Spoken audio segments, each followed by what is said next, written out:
Di usia ketika seharusnya beristirahat, sebagian besar lansia di Indonesia justru masih bekerja. Menurut data Good Stats dan Badan Pusat Statistik, lebih dari separuh lansia masih aktif mencari nafkah, didorong oleh kebutuhan ekonomi untuk memenuhi kebutuhan hidup sehari-hari.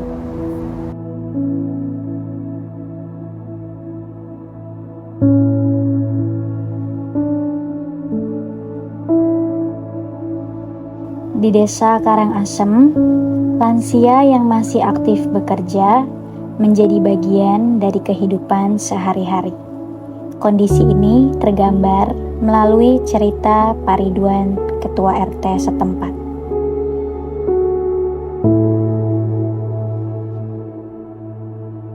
Kalau menurut data lansia yang masih bekerja atau aktif dalam ekonomi, mungkin ada sekitar 12 warga ya, 12 orang tua.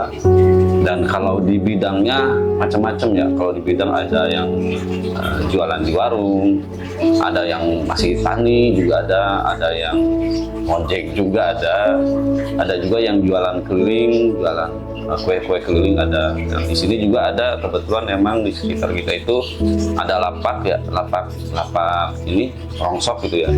Ada juga yang aktif untuk bekerja sebagai pembersih botol-botol bekas kayak gitu. Ada macam-macam lah kalau misalkan kegiatan ekonomi mereka itu. Ya alasan paling utama itu alasannya pasti ekonomi ya. Ekonomi karena mereka juga di keluarga yang dibilang menengah ke bawah, dan juga emang ada yang kehidupannya sudah tinggal berdua aja, suami sama istri, dan juga mereka harus tetap bekerja mencari nafkah gitu. Dan itu yang pertama. Yang kedua, karena kebanyakan saya tanya mereka itu kalau misalkan diam di rumah juga, mereka juga nggak betah gitu kan. Harus ada aktivitas, meskipun harus ada aktivitas untuk mereka bergerak agar mereka tetap sehat gitu kan, agar mereka masih tetap bisa mencari ekonomi, meskipun sedikit banyaknya ya untuk cukup untuk mereka berdua seperti itu.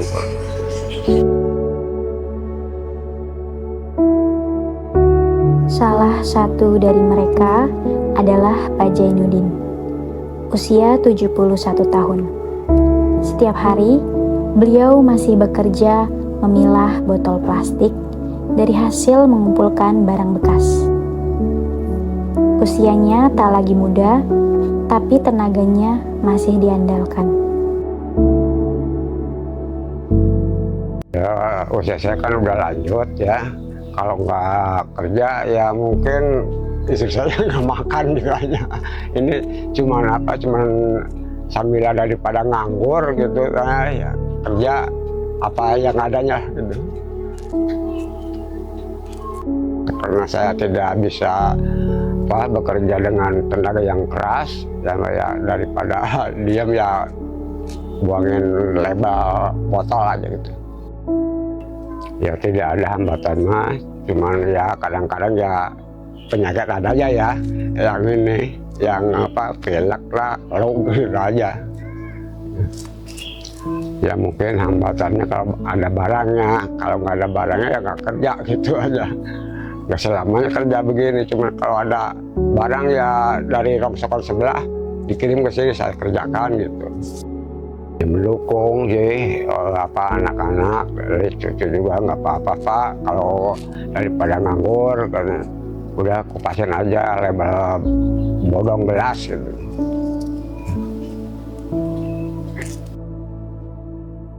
Berbeda dengan Pak Jainuddin, Pak Ucu Syamsuddin, 67 tahun, berkeliling menjajakan dagangan setiap hari. Ia tak punya toko, hanya semangat dan langkah. Dari kalau pagi habis sholat subuh jam 5 berangkat sampai ke pasar, sejam setengah 6 kurang lah, setengah 6 baru bisa keliling di pasar. Pulangnya jam 8 lewat, kadang-kadang setengah 9. Kalau masih banyak ya bangsa jam 9-an pulangnya gitu. Udah lama sih, dari sebelum kerja di bengkel itu bujangannya mesti jualan, kadang-kadang di pasar jualan apa aja maunya gitu, sambil nyari-nyari buat jajan di pasar Citerep ini. Kadang-kadang pulang juga jarang. Kalau ke rumah kadang-kadang pulang sebulan 2 kali, kadang sebulan 1 kali. Kalau nggak diparanin mah orang tua nggak pulang. Soalnya di pasar tuh banyak teman-teman di pasar ini, pasar Citerep. Banyak teman, sekarang juga masih banyak temannya yang udah tua gitu. Iya. Kalau saya jualan ini walaupun udah tua, saya masih bisa ya istilahnya buat napakahin istri ya, sedikit-sedikit lah, cari keperluan buat istri, buat ini, buat itu. Kadang-kadang suka dibutuhin gitu, daripada nganggur. Walaupun udah tua gini, semangat saya masih banyak, masih ada gitu semangatnya gitu. Alhamdulillah ketemu aja sih, kalau kita mau ada jalan gitu, ada jalan, ada kemauan gitu. Alhamdulillah bisa kecombonan gitu, tercapai lah istilahnya, walaupun itu sedikit ya, sedikit kumpulin ya. Malu juga jualan gorengan, berapa penghasilannya sehari gitu ya, kumpulin ya sedikit-sedikit buat nafkahin istri gitu. Ya kalau saya habis jualan tuh kadang-kadang pegel-pegel kaki ya. Kadang-kadang berhenti dulu sebentar kalau di pasar, duduk dulu lah sebentar, nggak setiap ini buat setiap jualan nggak keliling semuanya, enggak ya. Kadang-kadang berhenti dulu, lemah gitu. Ngaso dulu sampai rumah juga, pada lemes amat ini badan. Kadang-kadang maklum udah tua begini ya. Alhamdulillahnya buat cucu saya generasi penerus ya, generasi penerus saya, buat cucu-cucu saya kedepannya dia biar biasa semangat, biar ada kemampuan yang lain gitu. Kalau buat cucu-cucu saya, buat saya sih udah aja, kalau memang udah usianya segini, udah mau di ini akhir hidup saya, nggak masalah, Allah yang Tuhan tentukan, yang takdirnya itu. Semangat buat cucu-cucu saya, anak-anak saya sih terus aja berjuang gitu. Kalau memang kerjalah buat masa depan dia juga gitu.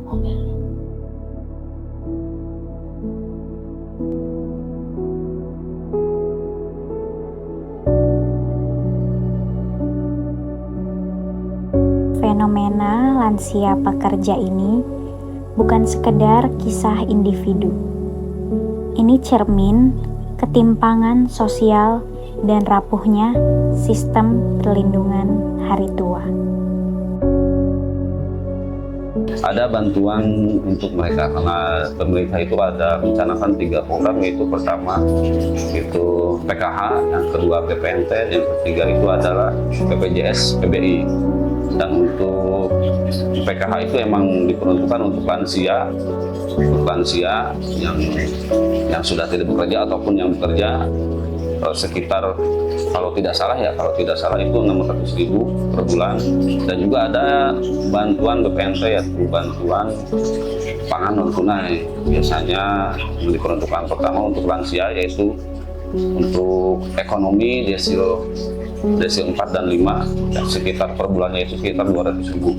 Cuman tidak semua, karena emang kuota yang didapat dari pemerintah juga terbatas, jadi tidak semua dapat, lansia itu tidak semua dapat. Data menunjukkan sekitar 85% lansia bekerja di sektor informal. Artinya, tanpa kontrak, tanpa jaminan pensiun, tanpa kepastian upah. Sementara, biaya hidup dan harga kebutuhan pokok terus naik. Meski hidup dalam keterbatasan, mereka tidak kehilangan semangat. Kerja bagi mereka bukan hanya soal uang, tapi juga tentang harga diri dan tentang merasa masih berguna. Mungkin dulu saya tenaga kan masih fit ya, masih normal lah tenaganya. Kalau dulu saya emang kerja bangunan di pabrik-pabrik gitu ya. Kalau sekarang ya usia udah lanjut ya, tenaganya udah mengurang lah, udah nggak bisa ini lagi, nggak bisa yang berat lagi gitu kerjanya.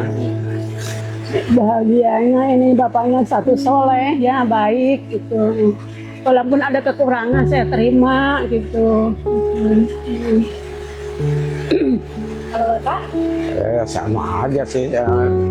Istri saya mau jualnya sabar ya, ada nggak ada dari suami ya nggak apa-apa gitu. Mungkin Allah belum ngasih rezeki yang gede gitu, yang kecil-kecil aja lah gitu.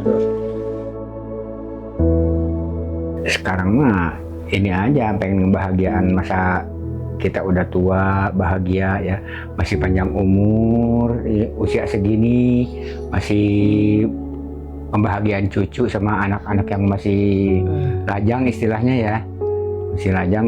Pengen itu aja, dapat bapak sama ibu pengennya bahagia lah, panjang umur, nikmat banyak rezeki gitu, masa ke Sehat depan, juga sehat, kan ya. sehat istilahnya gitu aja.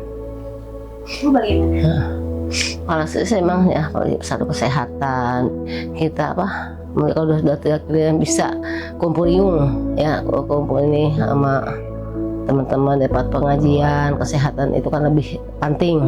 Sehat teman sama teman-teman kita bisa kumpul silaturahmi sama anak, kumpul sama anak lagi itu nih.